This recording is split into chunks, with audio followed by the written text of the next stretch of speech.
But it's that time again to go in the trenches and find out the top 5 performing offensive lines from week 1 with AQ Shipley. Let's go in the trenches. You know, last year you had the Philadelphia Eagles as the number 1 offensive line throughout a majority of the NFL season. Now, granted, they were down at 2, maybe at 3 a couple different times, depending upon how the Baltimore Ravens offensive line would do. And maybe the Minnesota Vikings early had a good offensive line. But we were able to find out who was going to be good by these particular rankings. Who did you see after week 1 of the NFL season that had a good performing offensive line, brother? Yeah, last year was pretty predictable. You knew who it was going to be. It was going to be Philly. It was going to be Baltimore. And then you were going to have your little sprinkle of whoever else. Probably Detroit, right, would probably be number 3. And then everybody else. This year, what have you done for me lately, right? New team. A lot of new guys. A lot of people traded. A lot of new faces. But number 5 this week, the Indianapolis Colts. Wow. Hey. Wow. Yeah, they did it.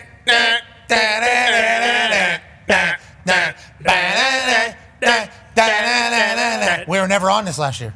Not one time. No, any good list, actually. Not one time. No upside. No primetime games. No good lists. No good times. Only injuries, controversies, and drama all over the place. Now, first week, we got a top 5 O-line is what AQ Shipley's saying. Why are you saying that? They're a very good unit, period. But when you look at this, take a look at this. Ryan Kelly leaves in the offseason. Bortolini out of Wisconsin. This is a cross dog. AJ, you know a little bit about a cross dog. You used to run it all the time at Ohio State. You get a middle dog cross, so 2 linebackers cross in the middle. It is the hardest run blitz to pick up as an offensive lineman because you want to stop on that first guy. Bortolini, right shoulder, puts it back to the right. What's his name? Bortolini. Oh, Billy Bortolini. We got Bortolini at center? Tanner Bortolini. No, it's Billy. It needs to change that. It's Billy Bortolini, actually. You talking about Billy football? You talking about Tanner Bortolini? Yeah. We got a Bortolini at center? Billy Lini. And he's a dog. Yeah. Out of Wisconsin. I know. Yeah. Like all the other Wisconsin centers. Let's go to one half of the Hammer Cowboys over in Hammer. You know, we had a Bortolini playing center for the Indianapolis Colts. I did. I believe he came out either last year or this year, if I'm correct, to AQ. Last year. He was one of the best centers coming out of the draft for Wisconsin. So, yeah, I mean, he's Italian-American of the Year candidate. You know that Billy Bolognese or whatever sounds better than whatever his name is. Bortolini. Bortolini. Yeah, exactly. Bortolini actually makes incredible pasta. Billy Bolognese, baby. Bortolini is a pasta company. It's delicious. Oh, so this kid might be Paisan royalty. He could be. I didn't even know that. That's unbelievable. From one of the big 5 pasta families in America. Yeah, the Bortolinis. Wow. And then you got the Ragouts. Of course. Then you got the Spaghetti-olis. The Boblies. Yeah. The DiGiorno's don't do a bad job. Yeah, you know. I mean, there's a lot of. What was the fast food one? Oh, Fazzolini. As always. The Faz, yeah.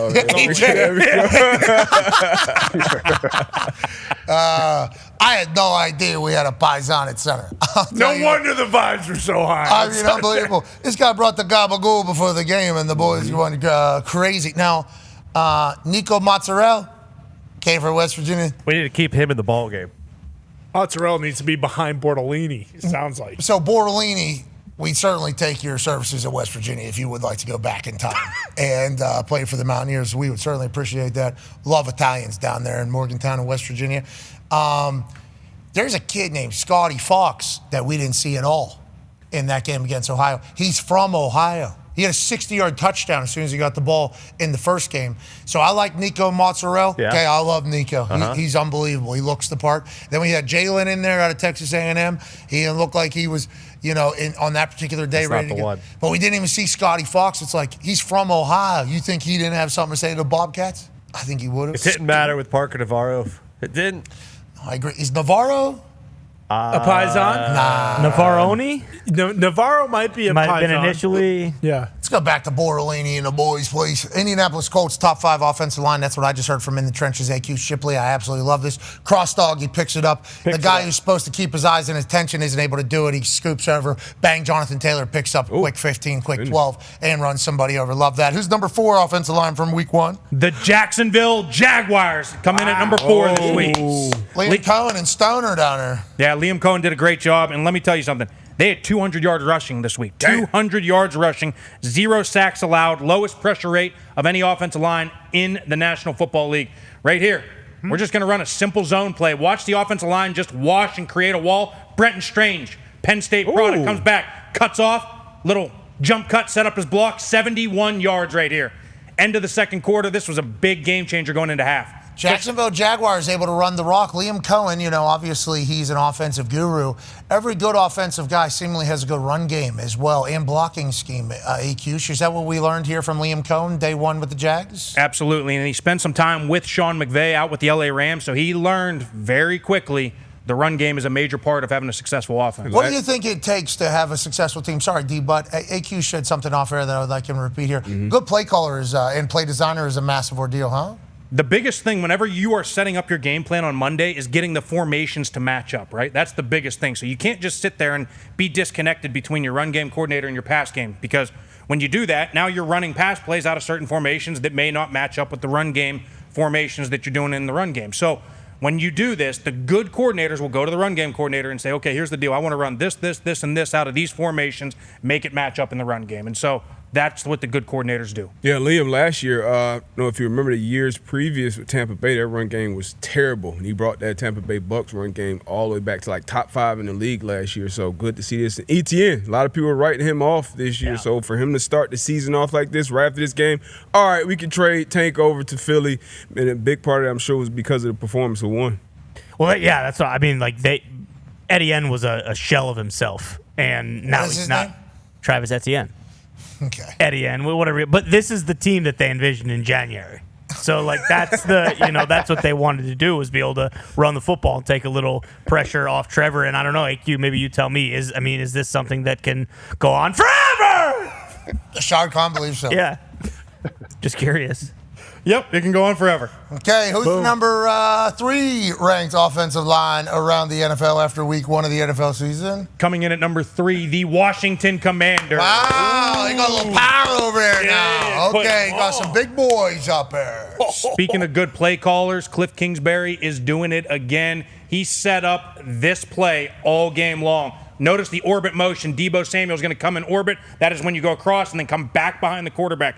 Pull Laramie Tunsil. Remember him? Oh yeah. Used to play for the Texans. They traded his big ass over to Washington, and he's out there leading the charge. Deebo Samuel for the big touchdown on the fake counter, end around behind.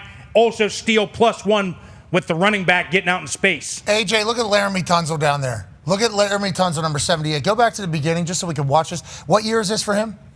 I mean, he's going on year 10, it feels like. Yeah. He's been in the league forever. Yeah. Watch him run. Look how big he is. Shouldn't be able to move. You should not be able to move like this and come get another shot on this guy. Watch how pumped he is, too, after the score. I love that part. Yeah. Too. All the O-line is juice. Yeah, because he just got there, too, to have that big of buy-in. I think whenever you see Jaden Daniels, you probably realize quickly, oh, we can win a Super Bowl here.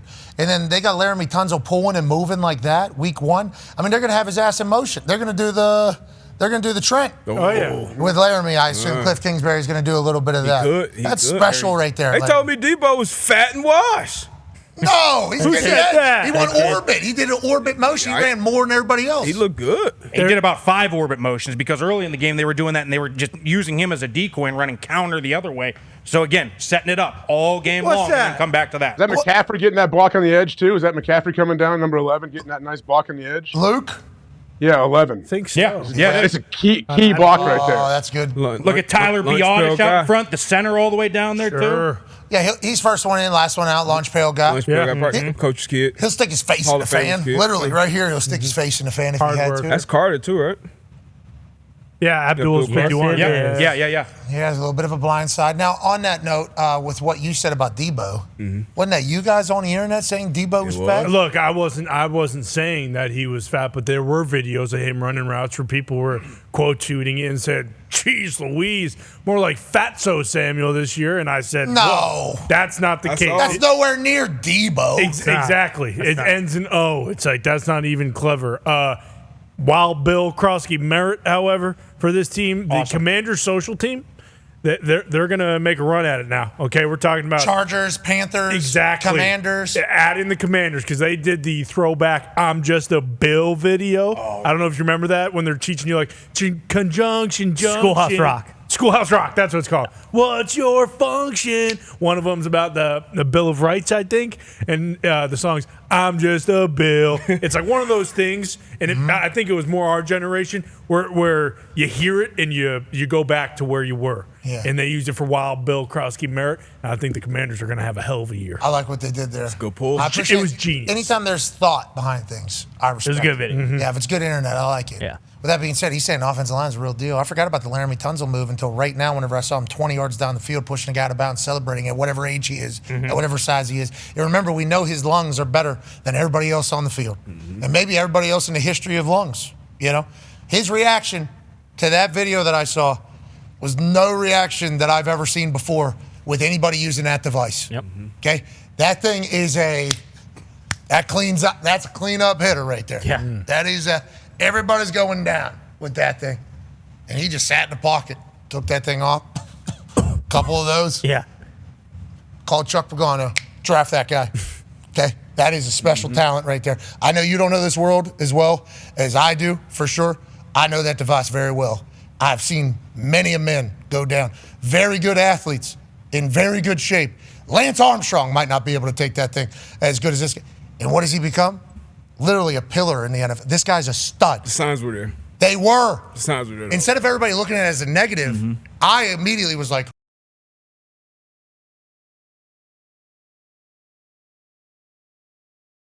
great. I'm happy he's getting a chance now to go for it. Not that he didn't with Houston. Obviously, they've had a couple different runs with him being there.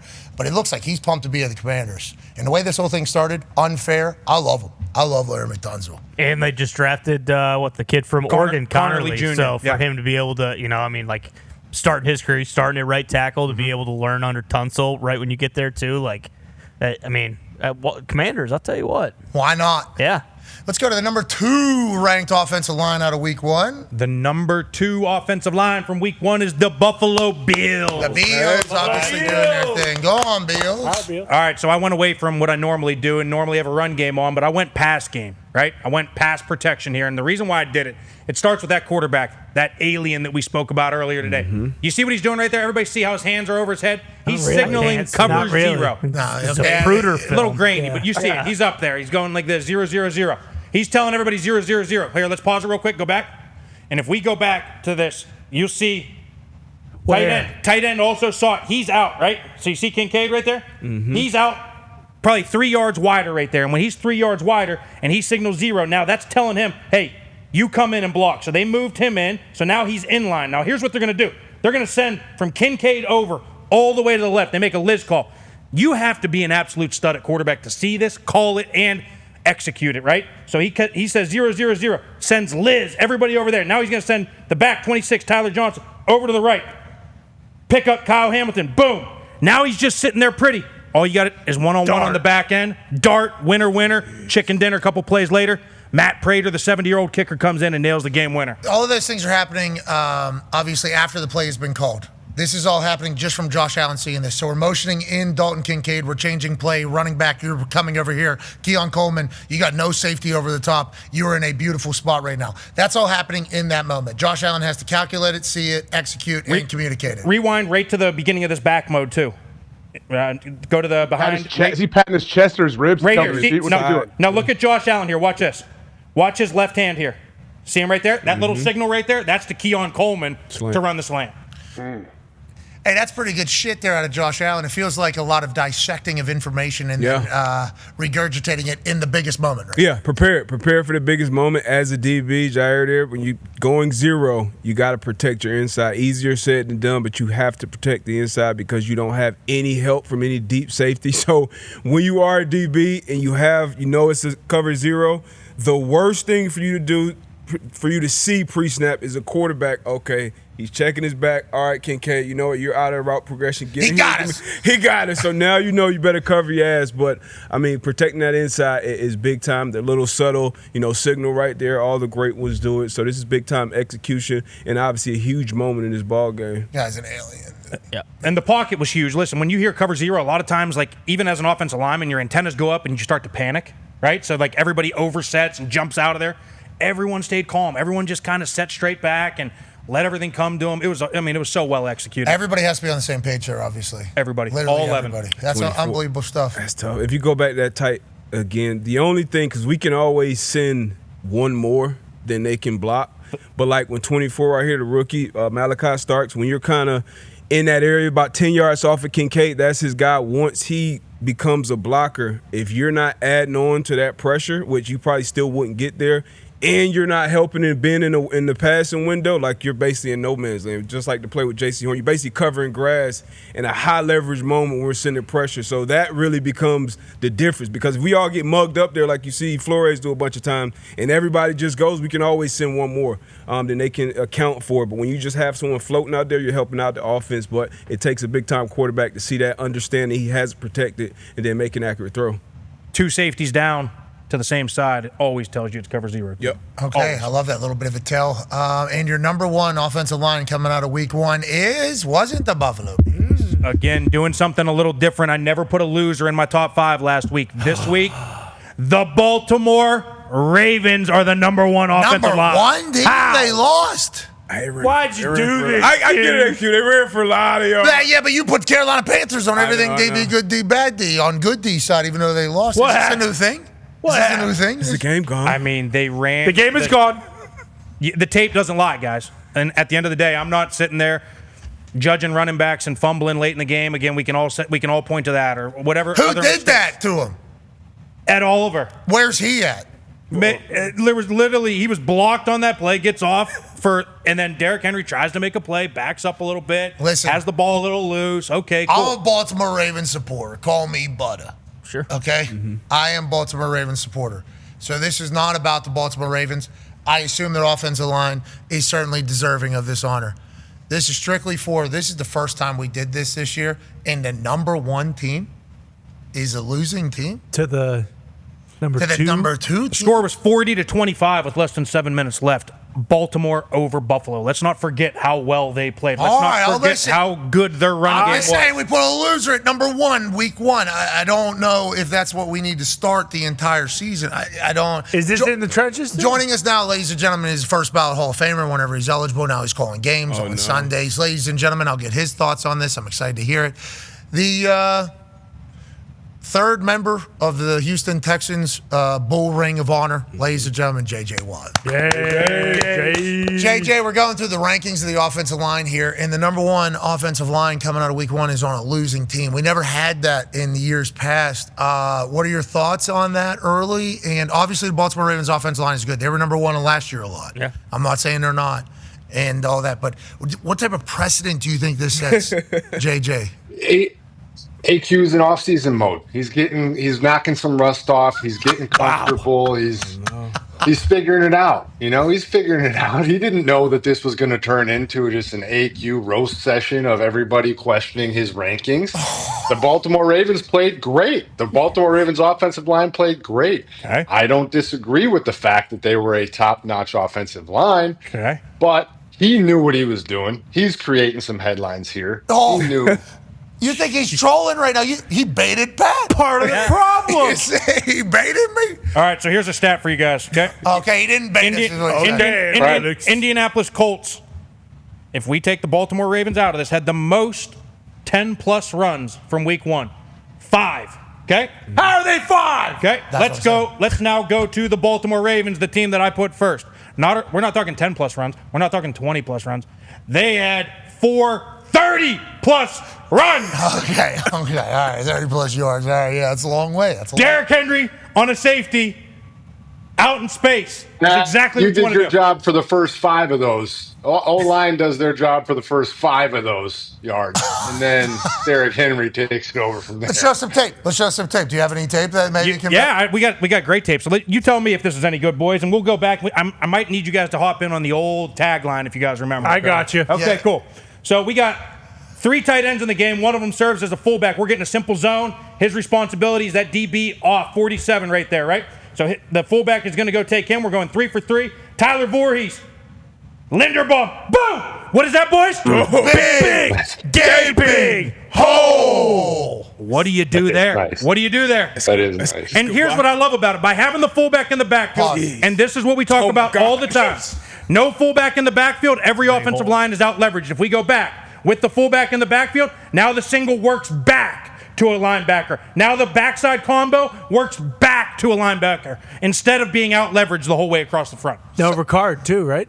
No Ricard. Ricard was out that Safety. whole game. Where are you going, safety? So here, I got his name. I got his name. Fullback Zaire Mitchell Payton, elevated from the practice squad. That's your fullback on that play, boys. Okay, we love that. We appreciate that. I understand that was a big Gaping hole. And we love the Baltimore Ravens, but don't you think just crowning a losing team, though, is once again it's a bad precedent for the entire year? Yeah, if you want to crown them, crown them. But That's what I I'm saying. crowned him. AQ, It's just bad. I get it, AQ. Thanks, I get it. He put It's Jason about the Horn. process. It's about the process, not the results, right? Exactly. AQ, and That's the old right. coach speak now. Yeah. That's right. Well, congratulations to the Trenches. Top 5 offensive performing lines, from week 1. And we love the Ravens. We're just saying, number 1 team being a lose. So you're saying Ravens we should not be scared about? When it was 40-25, I remember hopping on my dad. You've had plenty of conversations with my dad. My dad goes, "It's the best Hey, team. Q. It's the best team I've ever Question seen. for Best team I've ever seen." you. Yeah. So they the number 1 offensive line of the week, obviously. They had, I believe it was that 4th and 1 late in the game, right, where they punted it instead of going for it. 4th and 3, That's Lamar was you. cramping. Do you think they could have gotten 3 yards there? Was it 2 or 3? 3. Yeah, I mean, obviously, yes. But I also think John Harbaugh, special teams coach, loves his defense, which obviously was playing pretty good when it was 40-25, right? Like, DBs. On the other side of I mean, that's tough. In field goal range. One What are you play. doing, Jade? You're running for it? It's so tough. No, I that's fringe. personally think it's the right call, but I'm just saying the number 1. I watched that film and I'm like, I'm so glad I don't have to play the Ravens anymore. Yeah. Because that team, that offense, and everything they did do, the misdirection, the zone reads, and having a great offensive line really sucks to play against. But no, you can't there. You can't there. That clip just reminded me because it's interesting now that I'm calling games. I don't get to see everything as much as I used to. Yeah. But Hop, with that one-handed catch that he had, Incredible. just still doing it. Casual. Just Casual. nasty. What have we talked about Sean Payton's call at the end of that game? Which one? Boy, oh boy.